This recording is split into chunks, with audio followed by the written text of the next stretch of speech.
Right, Stephen, we only got two games left. Who's next on your list?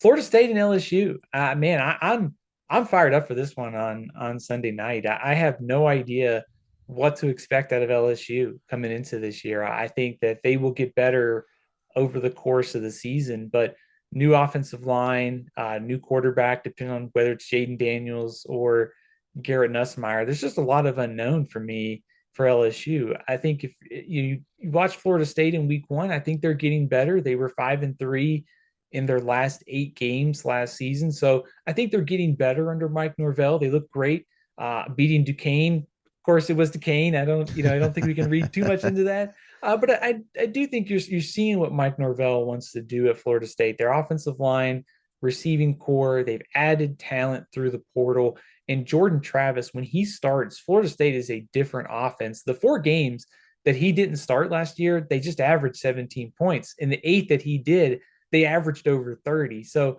I think if you're LSU, you have to find ways to keep Jordan Travis in check because he really makes that offense go this year. Yeah, and Florida State does return all 10 assistant coaches. That's a kind of a rarity now in college football. You referenced their quarterback, Jordan Travis. How about this stat, Stephen? I don't know if you've seen this, but Florida State scored 39 consecutive red zone trips. Is that a sign of just how efficient Travis has been? Who it looks like he scored 39 touchdowns in 23 games. So he seems like a pretty a dangerous player.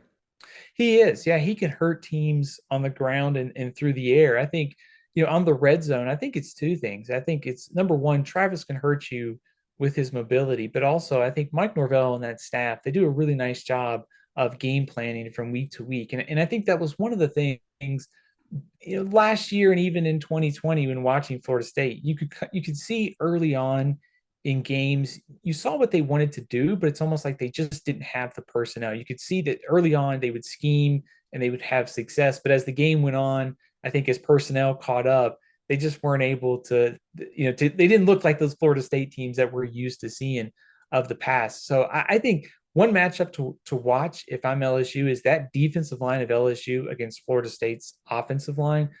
Florida State was a couple years ago was probably one of the worst teams in the ACC on the offensive line. They're probably middle of the pack this year. They've just kind of slowly been getting better. But that LSU defensive front, if that's where they could have an advantage on Sunday night.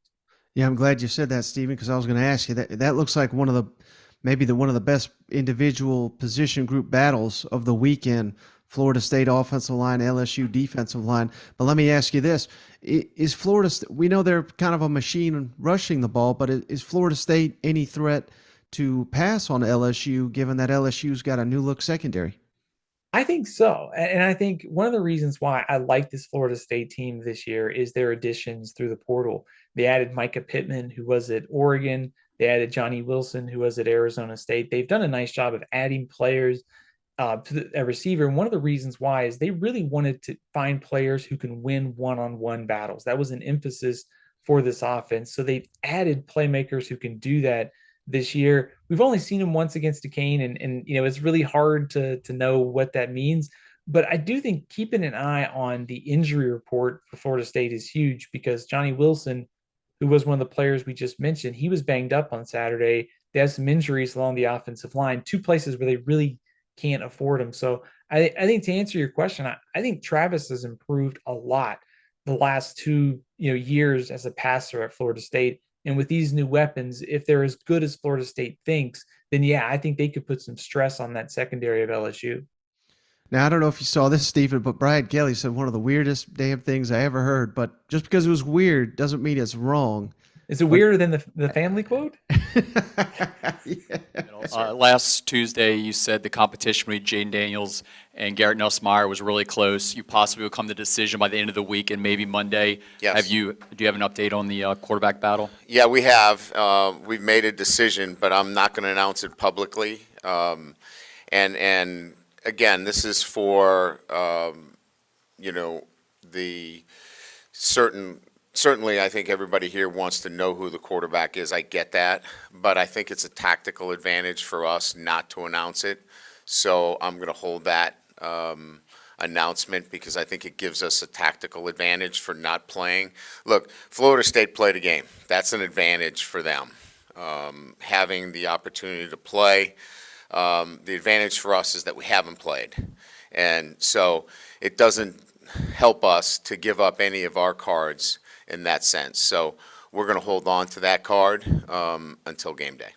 So where do you lie on this? Because this is always a popular, week one topic.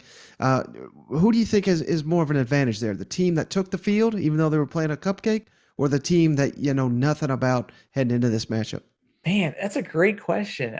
I think if I had to pick someone, I think maybe you'd want to be LSU, almost the element of surprise, because you at least got a chance to look at things that Florida State has done. Florida State's now played, they had a spring game.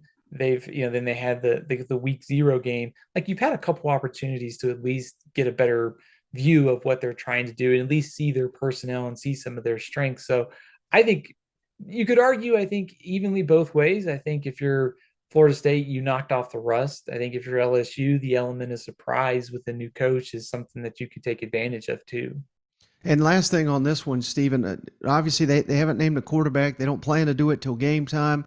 And, I get it. Some people say, well, Florida State's got to prepare for both. But, hell, what have they been doing the last 9 months? I mean, they've been preparing for both. So it almost, maybe I'm reading too much into it, but it makes me feel, Stephen, like maybe they're leaning towards Garrett Nussmeier because everybody thinks Jaden Daniels. So I don't know. Am I reading too much into that? And what's your thoughts on them waiting till game time to announce a quarterback?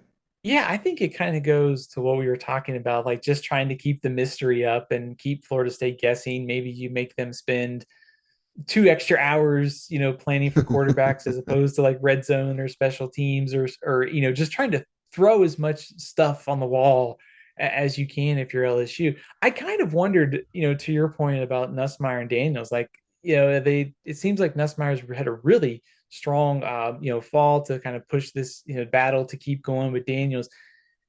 If I had to guess, I think Daniels probably starts, but I think both of them play. But I think, kind of to your point, based upon things that you kind of hear and those quotes, it kind of makes you think that maybe Nussmeier is going to get out there earlier than we think.